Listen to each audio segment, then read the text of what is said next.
जय हिंद साथियों, मैं अनु चौधरी एक बार फिर आपके साथ अपनी श्रृंखला मेरी ज़िंदगी की कहानी में एक नई कहानी लेकर, और आज हमारे साथ हैं मिस्टर विजय कुमार सैनी।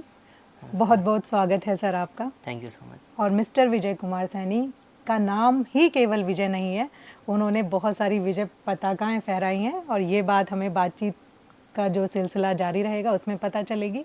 तो आज हम बैठे हैं सुभारती यूनिवर्सिटी के कैंपस में राम सिंह ठाकुरी साउंड स्टूडियो, जो कि आज़ाद हिंद रेडियो का हिस्सा है। तो विजय जी, फिर से एक बार बहुत बहुत स्वागत है आपका, और ये सौभाग्य है हमारा कि हम आपके साथ बैठे हुए हैं। हमारा भी बहुत बहुत सौभाग्य है कि आपसे रूबरू होने का, आपसे मुखातिब होने का, और आपके जो दर्शक हैं इस चैनल के उनसे मुखातिब होने का आज मौका मिला है। मैं अपने आप को बहुत भाग्यशाली महसूस कर रहा हूँ। चलिए, सबसे पहले आप बताएं थोड़ा कि अभी आप यहाँ स्टूडियो में क्या आपकी अभी जो वर्तमान पोजीशन है उसके बारे में बताएं। जी बिल्कुल। यहाँ पर एक रेडियो ऑपरेट होता है जिसका नाम है आज़ाद हिंद रेडियो, जो कि नेताजी सुभाष चंद्र बोस जी के विचारों से ओतप्रोत है।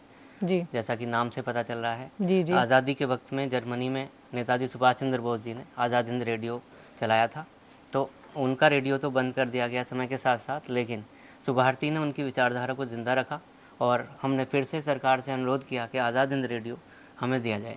तो आज़ाद हिंद रेडियो में मैं डायरेक्टर के पद पर यहाँ पर नियुक्त हूँ, और उसी के साथ साथ कैप्टन राम सिंह ठाकुरी, जो कि हमारे देश के जो राष्ट्रगीत हैं उनको कंपोज करने वाले कंपोज़र थे, उनके नाम पर यह साउंड स्टूडियो यहाँ पर स्थापित किया गया है। मैं इसका भी निर्देशक हूँ और मैं यहाँ पर मूल रूप से इन दोनों विभागों के अध्यक्ष के रूप में काम कर रहा हूँ। चलिए, बहुत खूबसूरत बात है कि आपको इतना बड़ा पद मिला हुआ है, और आप बखूबी, मैं जितना समझ पा रही हूँ कि बहुत जिम्मेदारी से आप इस पद को निर्वहन कर रहे हैं। कोशिश करते हैं। जी बिल्कुल। तो हम थोड़ा सा बचपन में जाएंगे आपके, कि कैसे एक डिस्ट्रिक्ट बुलंदशहर के श्याना क्षेत्र का जखेड़ा गांव का एक छोटा सा बच्चा कैसे ये सपने लेकर कि उसे संगीतकार बनना है, गीतकार बनना है, और एक शिक्षक से, जैसे मैं जानती हूँ कि आपका कैरियर शुरू हुआ, तो वो सफ़र आसान तो नहीं रहा होगा वहाँ से, उन गलियों से यहाँ तक आने का। तो थोड़ा उसके बारे में बताएं। बिल्कुल, सफ़र बहुत ही रोमांचक रहा।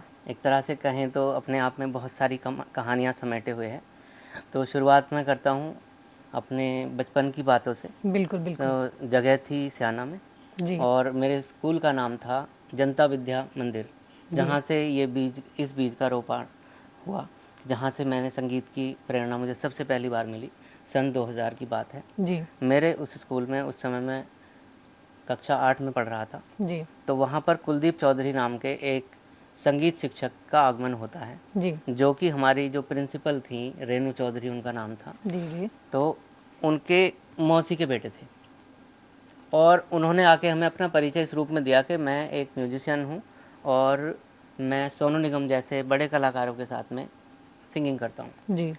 तो वो हमारी क्लास में अचानक से आए और उन्होंने हमको परदेश मूवी आई थी उस समय पे, जी जी, उसका एक गीत सुनाया जो था किसी रोज़ उनसे मुलाकात होगी। तो वो पहला ऐसा समय था जब हमने किसी को इतना अच्छा गाते हुए सुना। उससे पहले हमने अपने स्कूल्स में प्रोग्राम में देखा था बच्चों को गाते हुए, लेकिन वो इतना अच्छा नहीं गाते थे। अच्छा, पहले तब तक आपने सिर्फ देखा था, आप खुद नहीं गुनगुनाते थे? अच्छा, आपको लगा भी नहीं कि आपके अंदर आपकी अच्छी आवाज है, आप गा सकते हो? मुझे नहीं पता था कि मतलब मेरी आवाज़ है या मेरे में ये हुनर भी होगा। अच्छा, वहाँ उनको जब मैंने गाते हुए उनको देखा तो मुझे लगा कि कोई नॉर्मल आदमी भी ऐसा गा सकता है।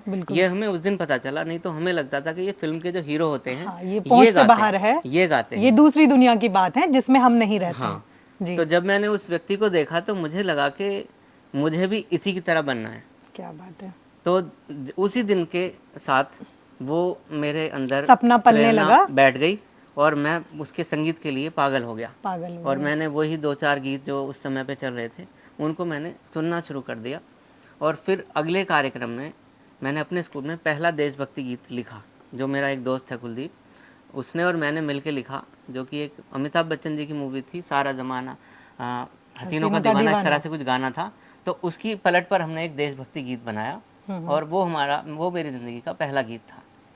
उसके साथ में शुरुआत हुई और उसके बाद में फिर जैसे जैसे स्कूल में हम पढ़ते गए वैसे वैसे हमारे प्रदर्शन बढ़ते चले। यहाँ मैं ये पूछना चाहूँगी कि जैसे कोई पहली शुरुआत होती है तो उसमें क्या होता है कि जब आपको पहले से पता ही नहीं है तो पहली शुरुआत हुई, बच्चा रुक जाता है। हाँ। कि सामने से तो क्या मिला, प्रशंसा मिली जिससे आपका कॉन्फिडेंस बढ़ा, या आपको लगा कि नहीं कोई कुछ भी कहे मुझे तो करना है? मतलब कैसा रिएक्शन रहा उस समय जब देखिए, आपने वो गाया? कक्षा 8 के बाद में जब मेरे अंदर ये प्रेरणा आ गई, तो उसके बाद मैंने कोशिश करनी शुरू कर दी। तो मुझे ये तो पता चल गया कि मैं अच्छा गा सकता हूँ। मतलब लोगों ने तालियां बजाई, हाँ, वही मैं लेकिन जानना चाह रही लेकिन हूँ। बहुत कम।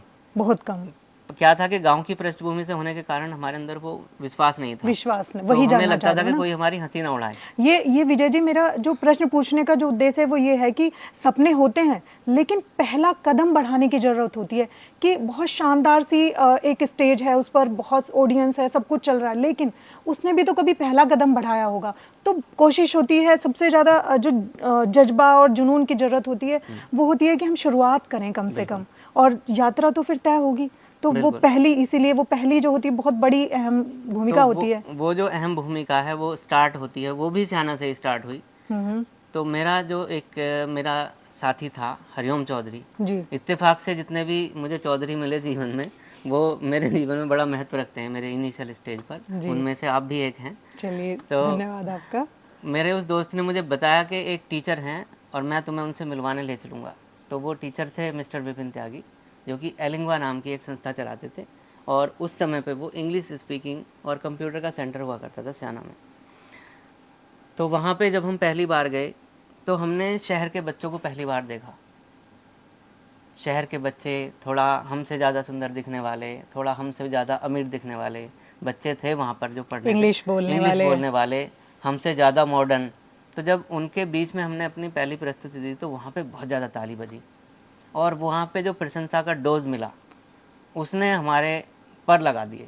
और बस उस दिन के बाद में यह था कि अब चाहे कुछ भी हो जाए, अब अपने जीवन में कुछ ना कुछ करके दिखाना है। तो पहली प्रशंसा उस क्लास से मिली, और उस व्यक्ति के द्वारा ऐसी प्रशंसा सुनी मैंने कि मेरे अंदर ऐसे एटॉमिक विस्फोट की तरह से वो आ गई कि मेरा कॉन्फिडेंस 1,00,000 गुना बढ़ गया वहाँ से। बहुत बहुत बहुत अच्छी बात है, और तब से आप चल ही रहे हैं लगातार। बिल्कुल। चलिए, यहाँ पर आप आ गए, उसके बाद फिर आपने शिक्षक के पद पर आप रहे, जबकि आपकी एजुकेशन उतनी नहीं थी। हाँ। तो उसके बारे में बताएं कि क्यों नहीं थी और क्यों आप पढ़ नहीं पाए, और कैसे मतलब फिर आपने कैरियर अपना तो शुरुआत किया ये कि जो भाई करना ही है। जो सिंगिंग का जुनून चढ़ा, जी। उसने मुझे पढ़ने नहीं दिया। तो मेरा ध्यान हमेशा गीतों में, संगीत में लगा रहता। परीक्षाओं के दौरान भी मैं गीत ही लिखता रहता था। तो ऐसा जुनून था। तो जब मैंने अपने जो विपिन त्यागी जी हैं गुरु जी, उनको ये बात बताई, तो उन्होंने मुझसे कहा कि एक काम करते हैं, जो भी मैं कहूँ तुम वो कर सकते हो क्या? तो मैंने कहा कि ठीक है, जैसा आप कहोगे मैं वैसा ही कर दूँगा। तो उन्होंने सबसे पहले मेरे से कहा कि तुम एक काम करो, तुम अपनी पढ़ाई छोड़ो। और वो दौर था कि जब मेरे 12th के एग्ज़ाम आने वाले थे, तो मैंने उनके कहने के साथ ही, मैं बायोलॉजी का स्टूडेंट था, मैंने उनके कहने के साथ ही पढ़ाई छोड़ दी, क्योंकि वो मुझे वैसे भी वजन लग रहा था उसमें। पढ़ाई रुचि छोड़ने नहीं थी आपको हाँ, पढ़ने में? मेरी पढ़ाई में रुचि नहीं थी, मेरी सिंगिंग में थी। तो मैंने उसे छोड़ने के बाद में 2 साल सर के साथ में गुजारे, और मैंने लैंग्वेज पे अच्छी खासी कमांड कर ली वहाँ पे, और इंग्लिश की क्लास मैंने ज्वाइन की।